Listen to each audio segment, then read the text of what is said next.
There's a whistleblower that's come forward that alleges that Gavin Newsom knew about this. This is a very similar scenario to what we had in Minnesota.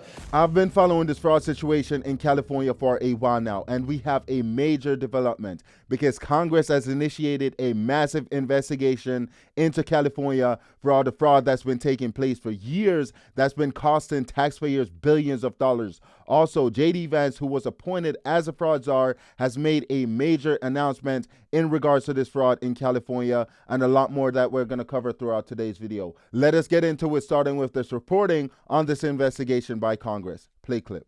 California, focusing on allegations of rampant hospice fraud and other wasteful spending of taxpayer dollars.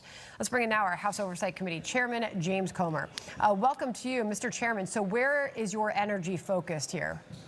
We're focused solely on hospice fraud in California, specifically in Los Angeles County. A state audit just came out and confirmed that there's at least $3.5 billion in hospice fraud, primarily in one county, Los Angeles County in California. That $3.5 billion price tag represents over 10% of the total bill for the federal government for hospice in all 50 states, in every city and every state in America. So the red flags are there that there was rampant fraud.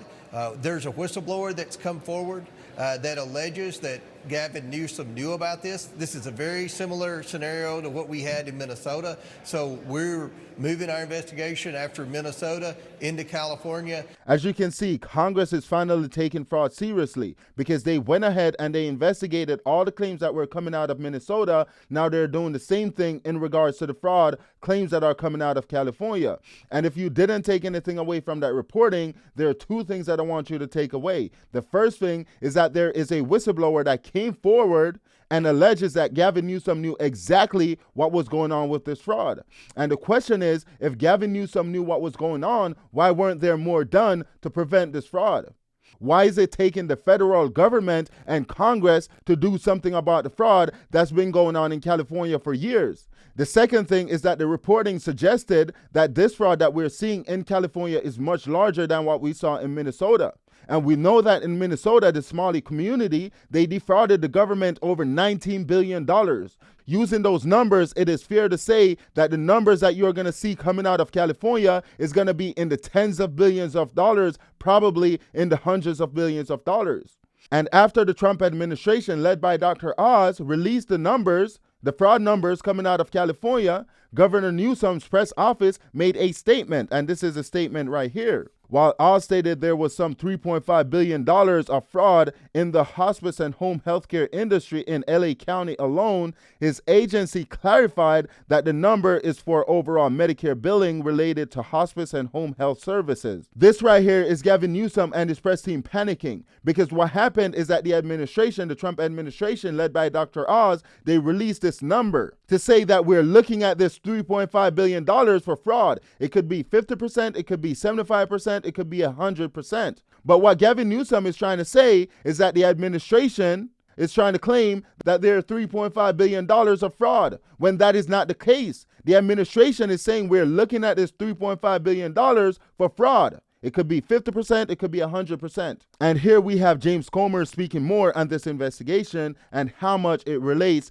to what they saw in Minneapolis. Take a look. You could multiply what we found in Minnesota probably by 10 in California. That's how bad it is. And what we're hoping in this investigation is we have the same success we had in Minnesota with whistleblowers coming forward, reaching out to me or other oversight committee members to sit down and do transcribed interviews so that we can finally figure out who's responsible for this fraud. What we know. I appreciate James Comer and Congress for doing their job, but they're saying they're going to get to the bottom of this to figure out who's responsible for all this fraud. But I don't think you need a rocket science degree to figure out who's responsible, because it's Gavin Newsom. He's the governor of the state. And there are whistleblowers that are alleging that Gavin Newsom knew exactly what was going on, and nothing was done to stop this fraud. But Gavin Newsom might not be the only one who should be held responsible for this, because here we have RFK Jr., that's alleging, that's claiming that the Biden administration knew exactly what was going on across the country and did nothing to stop it, that they actually tried to suppress it. Take a listen. I'm not partisan person, but one of the things that I found out from people in my agency was they were ordered by the Biden White House not to do program integrity. In other words, not to enforce against fraud. And they said they were told, we want to focus on only enrollment and getting more and more people into the system. So what you're telling me here is that the Biden administration knew exactly what was going on, and they told people within the administration to not do anything about it, to not enforce the law, to not crack down on fraud. And what you have to keep in mind is that Tim Walz, the governor from Minnesota, where they found all that fraud, almost became the vice president. Kamala Harris, she was a part of the Biden administration, and they did nothing to stop that fraud. And we know that Tim Walz in Minnesota, that there are allegations that he tried to suppress the fraud as well, that his administration retaliated against whistleblowers when they were coming forward. So imagine if Kamala Harris and Tim Walz was elected president and vice president of the United States. If President Donald Trump wasn't elected, we wouldn't have found out about any of this fraud, which is why the president released this statement on the screen, because we know he's been trying to crack down on this fraud, but the courts have been trying to stop him. And the statement reads, we're asking for expedited judicial review because they are robbing our country blind. Centers, quote unquote, that don't exist are being paid tremendous amounts of money, and yet we have court orders not letting us proceed. And the statement goes on to say that the courts are essentially stopping the administration and protecting these fraudsters, which should not be a thing, because what the administration is trying to do, they're trying to crack down on this fraud. But the courts, every step of the way, the courts, they're trying to prevent the administration from doing what the American people elected them to do. But we have some good news in regards to this fraud that's taking place in California, because the fraud czar, J.D. Vance, just announced that they're shutting down over 70 hospice providers that are defrauding the American people. This is to show you that the administration is actually cracking down on this fraud, and the courts, they're trying to stop the administration. But there's also bad news for Gavin Newsom, because James Comer, the same congressman that's investigating all the fraud in California, sent a clear message to Gavin Newsom for him to find a lawyer. Take a look. You said last night that Gavin Newsom better lawyer up. How much of this do you think goes back to the governor's desk, Mr. Chairman? Because there have been audits for several years that have specifically pointed to hospice fraud in Los Angeles County, yet Gavin Newsom did nothing about it. There were no guardrails.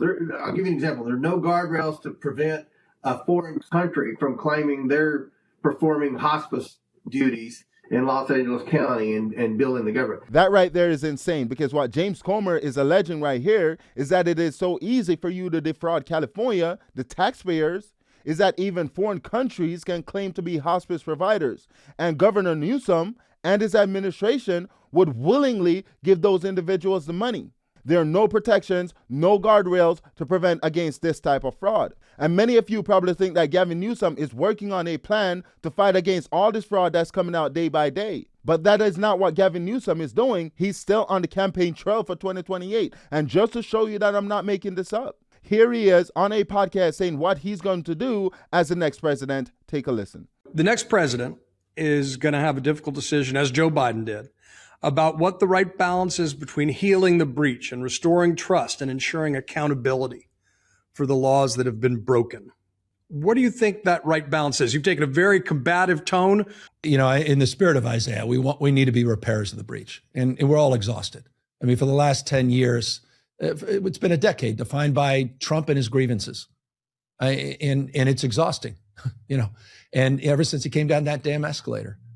And we're going to finally have a president where we can, you know, a presidential campaign where we can finally put him in the rearview mirror, we think. As you can see, Governor Newsom, he doesn't care about the state of California. All he cares about is becoming president in 2028.